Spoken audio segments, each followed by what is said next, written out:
Today marks exactly a year since we moved into our forever home and I finally got my hands on this garden. It's fair to say there have been a lot of changes since then and I wanted to show them to you.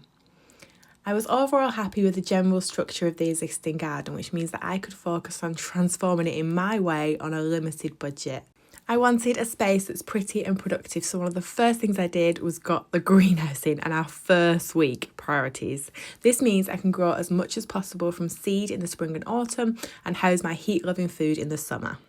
To grow even more of our own food, I dug up lots of shrubs and lawn to install new raised beds. I used the Hügelkultur method, which is just layering organic matter to fill them cheaply and sustainably. And I managed to grow so much food so quickly. Strawberries, garlic, salad bits, radish, beetroot, carrots, tomatoes. I really did pack so much in. There is no greater joy in the garden than growing your own.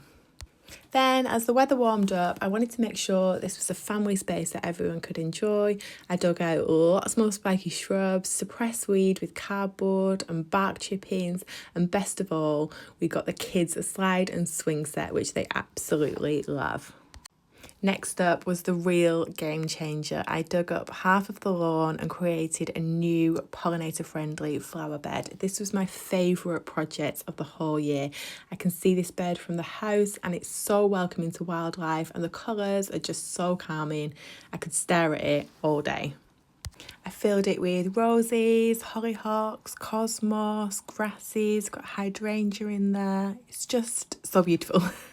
I overhauled the other borders too, again with lots of roses and perennials to boost biodiversity and annuals to kind of fill any gaps.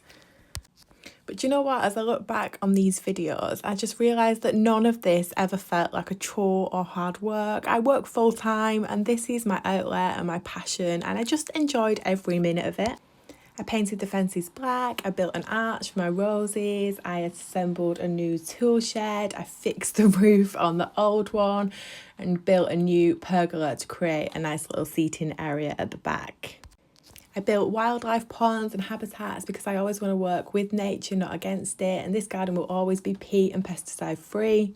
I grow from seed, cutting, division, bulbs, bare roots, and I make my own compost. Who knew that soil could be so much fun?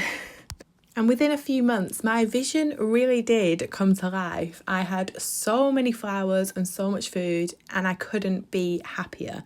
Looking at these before and afters, I do feel pretty proud and it makes me even more excited for my 2026 garden and all of the joy that I know it will bring.